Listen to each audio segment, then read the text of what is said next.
IELTS academic and IELTS general training, the task 2 writing is essentially the same thing. It's writing an essay on a question that you're given. The only real difference is that in the general training, you are allowed to be a little bit more informal. Task 1 is task achievement. It's how well you extract the information you need and summarise it. Task 2 is task response. And I think that's an interesting difference there, because that word response, it's how you're responding to the question. So it's how you can develop an opinion, an argument, a contrast, looking at the pros and cons of something, the advantages and disadvantages. So there's a little bit more, there's more scope to be a bit more free with this. If task 1 is slightly restrictive, task 2 allows an element of you to show off your language skills. If you are a student who is aiming to get a 5.5, for a teacher, the main thing you need to do is just give them a way of getting to that point. You have to know what their limitations are. You have to realise that they're not going to get above a certain score in grammar. Perhaps they're not going to necessarily get above a certain score in lexical resource. You can help them in terms of task response by saying, well, this is how you develop an answer. Here's how you brainstorm and how you plan. Again, in the Mindset series, there's tips about how to get students to plan better and to develop their ideas better.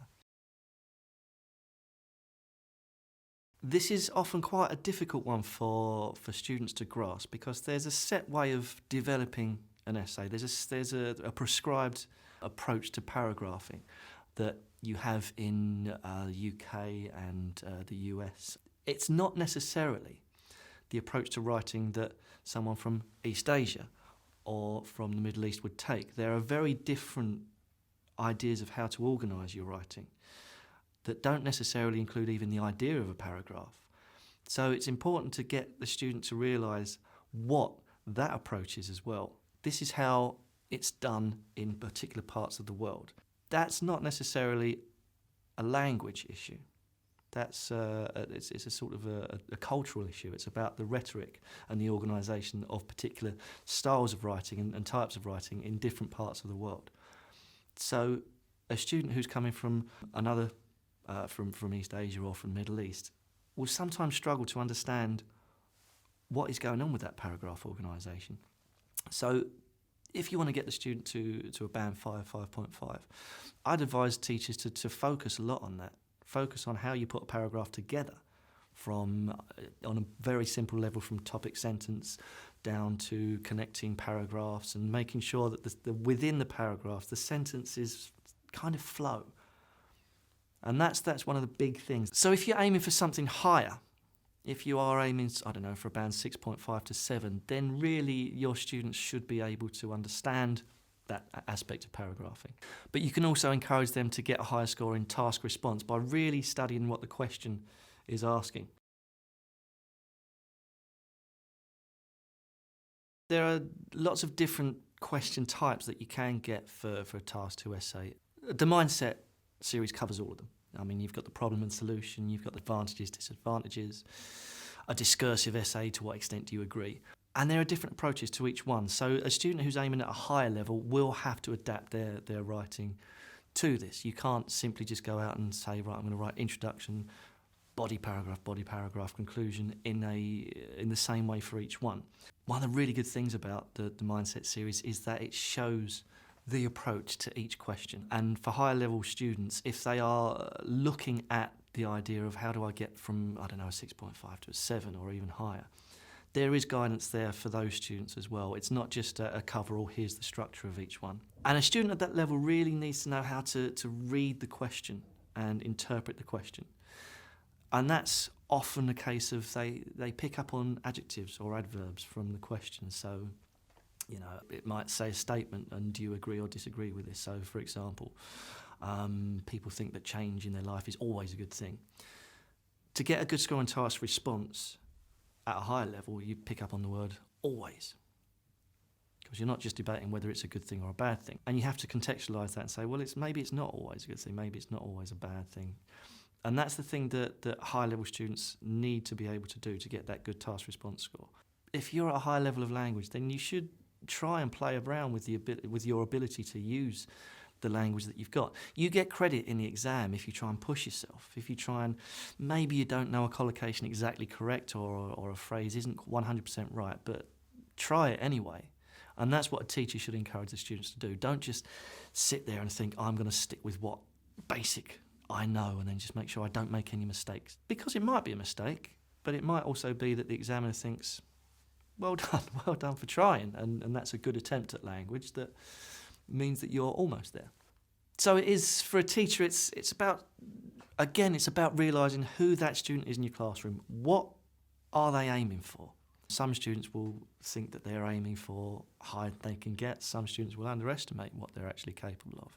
And a multi-level series like Mindset does enable you to cater for different levels and different sort of people who think they're here when they might not be. But the main thing about Task 2 is really make sure that a student understands the question and can understand how to put a paragraph together in a way that makes sense and a way that relates to the question. With a lower level student, one of the main things that I think they need to learn how to do is to get that paragraph to flow and to make sense. And in a way, if you're a teacher who comes from a more communicative classroom, or you're a teacher that wants to sort of really allow and encourage students to express themselves in writing, it's got to be more constrictive than that, particularly with a lower level student, because they haven't got the fundamental language to be able to do that. Whereas if you're looking at a higher level, then again, make sure your paragraph's all right, but it's got to flow.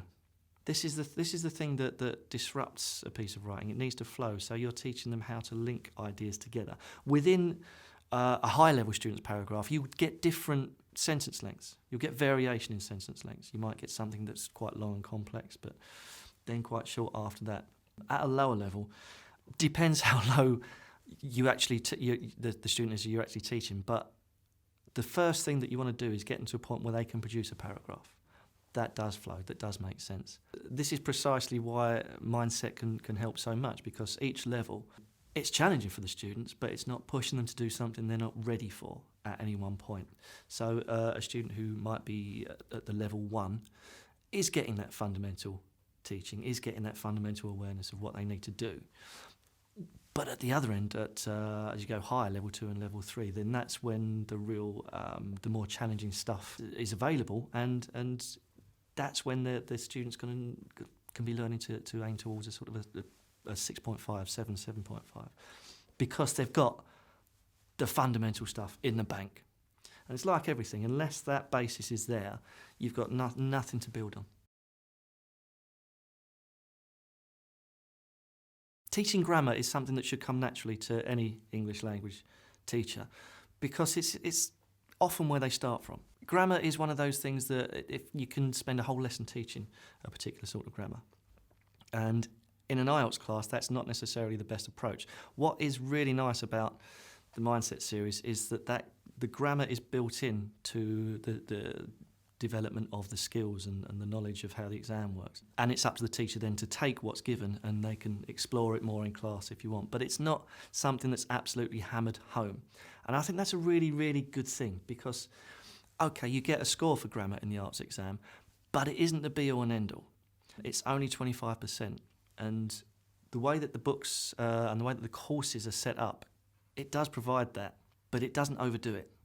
And that's the thing that I think you need to avoid if you're coming into an IELTS classroom, that you fall back on your previous experience and what you like teaching, because grammar's quite kind of fun to teach. Teaching exam skills is a little bit more of a dry experience often for teachers. The process and product writing debate has been going on for many years, and many ELT professionals think that you shouldn't ever use a product. You should try and get students to develop language. One of the problems is that in an IELTS class you haven't got the time to enable that process writing and those skills to develop necessarily. But then again, if you're just giving them a model to follow, Well, a lot of the time, the product model that's given to students is an ideal one. It's of an IELTS 9 band, and they can't necessarily do that. So you can bring in elements of process writing. For example, if you get a question, a writing task 2 question that says, what are the advantages and disadvantages of, say, going to study in another country? You can get the students in your class just talking about that initially. Divide the board into 2, so one side is advantages, the other side is disadvantages, and they each write an advantage or a disadvantage. You then talk about the reasons behind that, but at the same time you upgrade the language. So underneath each one of their suggestions, then you say, "It's a good idea, but let's see how we can improve the language on it." So in a way, you're kind of getting that process approach. You're not going in and saying, "Follow this model." You're taking the idea of the question and how to reasonably construct an essay that's right for an advantages, disadvantages. But you're not losing completely your identity as a language teacher. You are building in your core knowledge into that idea of, here's what we do for the test, advantages, disadvantages.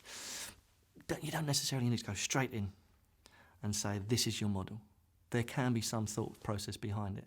And that's really what comes with experience. You need to know what you're doing with the test before you do that type of teaching, but it's not impossible to get there.